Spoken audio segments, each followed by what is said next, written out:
সম্মানিত আশিকি রসুল ও হোসাইনি মুসলমানদের প্রতি আমার অন্তরের অন্তঃস্থল হচ্ছে সালাম জানাচ্ছি। আসসালামু আলাইকুম ওয়া রাহমাতুল্লাহি ওয়া বারাকাতুহু। বর্তমান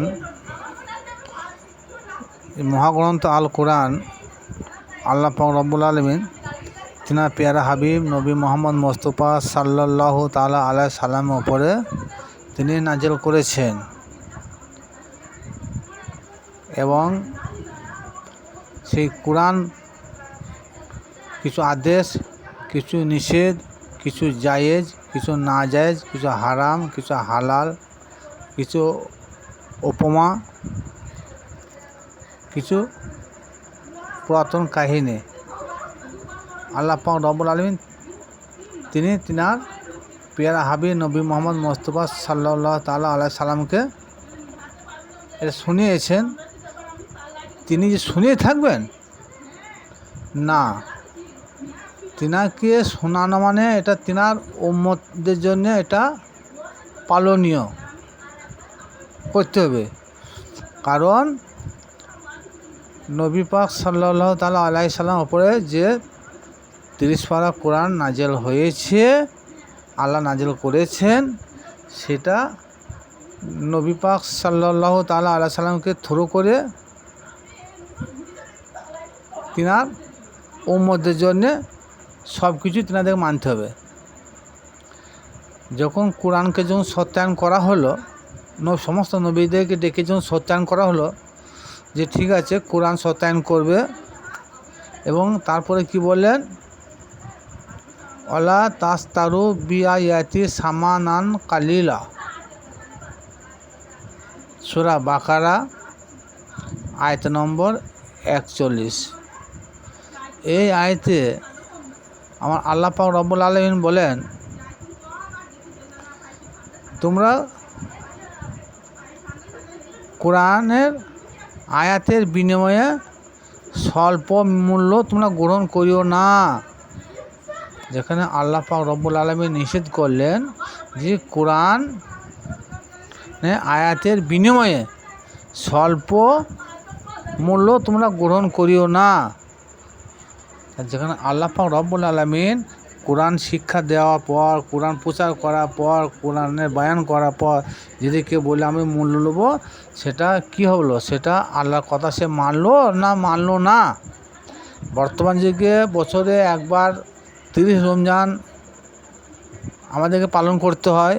তা 30 রমজান যখন পালন করা হয় তখন অধিকাংশই মসজিদে দেখা যায় হাফেজ দ্বারা কোরআন খতম করা হয়, কিন্তু সে হাফেজ কোনো মসজিদে 20,000, 20,000, 30,000, 40,000, 50,000 পর্যন্ত বা 1 লাখ টাকা পর্যন্ত হয়ে যায়। আবার এমন কিছু হাফেজ আছে সেভাবে কন্ট্যাক্ট করে নেয়, কিন্তু এটা সম্পূর্ণ কোরআন ভিত্তিক, এটা হারাম। এটা আমি অধম গুনাহগার খাতাকার বান্দা বলার মতো আমার কোনো ক্ষমতা নাই। মহান আল্লাহ পাক রব্বুল আলামিন তিনি বলেছেন, সেটা আমি আপনাদের সম্মুখে তুলে ধরলাম। ওয়ালা তাস্তারু বিআয়াতি সামানান কালিলা, কোরআনে আয়াত শিক্ষা দেওয়ার পর, প্রচার করার পর, বয়ান করার পর তোমাদের স্বল্প মূল্য তোমরা নিও না। এটা আল্লাহ পাকের ঘোষণা। কিন্তু আমরা কি করছি, একজন মসজিদে ইমাম সাহেব তিনি ইমামতি করছেন, তেনারাই বলেন যে আমরা নায়েবে রসুল। তা নায়েবে রসুল পাক সাল্লাল্লাহু তাআলা আলাইহি সাল্লাম তিনি মসজিদে যে ইমামতি করতেন, তিনার তো বাড়িতে অভাবেই থাকতো প্রায়, কিন্তু তাহলেও কিন্তু ইমামতি করে তিনি পয়সা নিয়েছেন?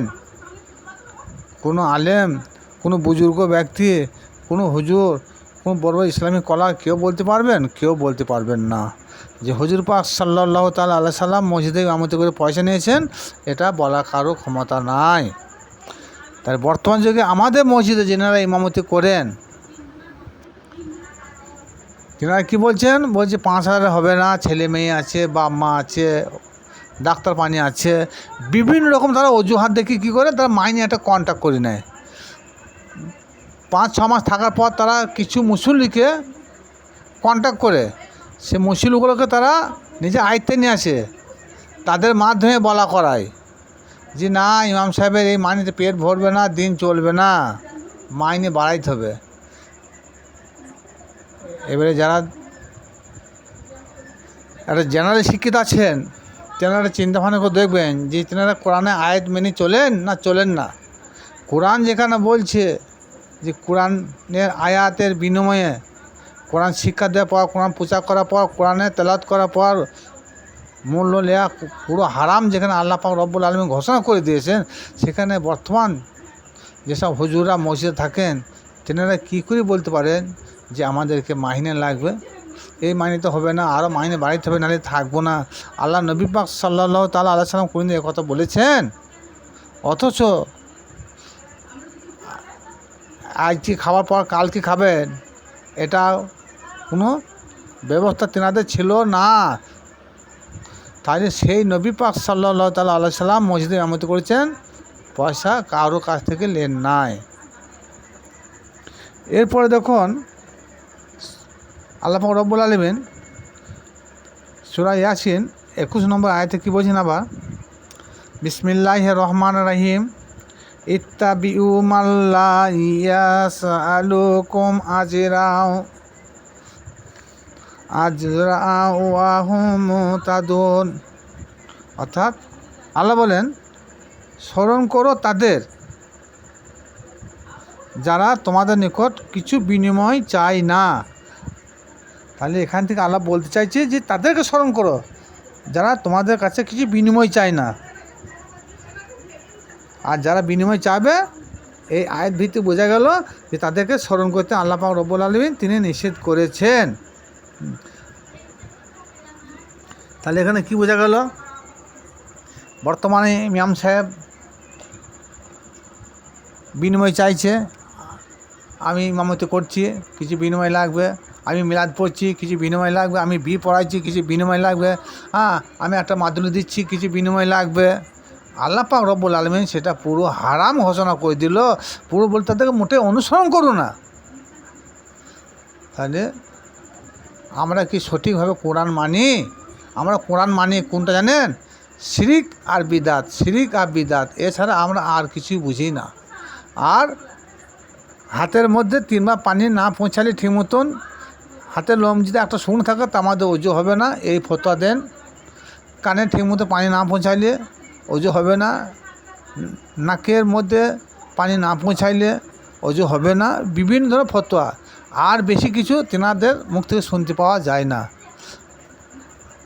বড় বড় হুজুররা, বড় বড় ইসলামী কলাররা জলসা করছেন, কন্ট্যাক্ট করছেন, বলছে পয়সা অর্ধেক পাঠিয়ে দেন ফোনপের মাধ্যমে, অ্যাকাউন্ট নাম্বার দিচ্ছি। তাহলে এটা যে কন্ট্যাক্ট, আর আল্লাহ বলছে এটা হারাম ঘোষণা করে দিল, এটা তাদেরকে অনুসরণ করুন না। তাহলে আমরা কোন পথে যাব? বড় বড় ইসলামী কলাররা তেনারাই যদি কোরআনটাকে ঠিক মতন যদি সত্যায়ন না করতে পারেন, কোরআনের কথা মোতাবেক যদি ঠিক মতন না চলতে পারেন, সাধারণ লোক কোন পথে যায়? একজন ইমাম তিনি বলেন আমার 10,000 20,000 মাইনে ছাড়া আমি ইমামতি করতে পারবো না। একজন হাফেজ রমজান মাসে কোরআন খতম করবে, সেই বলে আমি 50,000 60,000 টাকা লাগবে, তাতে আমি কোরআন খতম করতে পারবো না। একটা মৌলানা সাহেব একটা জল সাহেব দাওয়াত দিলেন, সে বলছে 40,000 লাগবে, 60,000 লাগবে, এরকম আমি পারবো না। একটা ফকির সাহেব সে একটা মাদুলি দিয়েছে, সে বলছে না 500 টাকা লাগবে, নাহলে 101 টাকা লাগবে, নাহলে হবে না। এগুলো সম্পূর্ণ কোরআন বিরোধী কথা। তা ইনশাল্লাহ আমরা চেষ্টা করব, কোরআন আমাদের উপরে নাজেল হয়েছেন, আল্লাহ নাজেল করেছেন, কোরআন মেনে চলব, কোরআন দিয়ে জীবন গড়ব, কোরআন ভিত্তিতে আমরা আমল আনব। আর কোরআনের বাইরে অন্য কিছুকে আমরা অত প্রাধান্য দেব না। কারণ আল্লাহ পাক রব্বুল আলামিন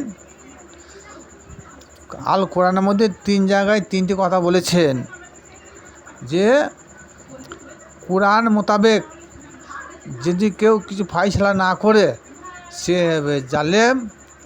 আবার এক জায়গায় বলেছেন কোরআন ভিত্তিক যদি কেউ ফাইসলা না করে কিছু, তাহলে সে হবে কাফের। আবার বলেছেন যে কোরআন ভিত্তিক যে ফায়সালা করে না, তাদের সমস্যার সমাধান করে না, সে হবে ফাসেক। 3টি আয়াতে 3 জায়গায় বলেছেন কোরআন ভিত্তিক ফায়সালা করতে হবে, কোরআন দ্বারাই আমাদের জীবনে চলাপথে যে সমস্যা তার সমাধান করতে হবে। এটা কোথায় বলেছেন আল্লাহ? সূরা মায়েদা 44, 46, 47।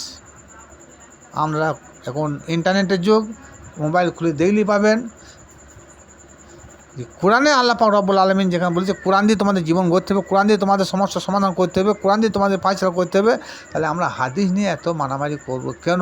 হ্যাঁ, সেই হাদিসটা মানব যে হাদিসটা কোরআনের সঙ্গে সংযুক্ত হবে, আর যে হাদিসটা কোরআনকে টাক্কর মারবে, কোরআনের উপরে বিট্রাই করবে, সে হাদিসটা মানা যাবে না।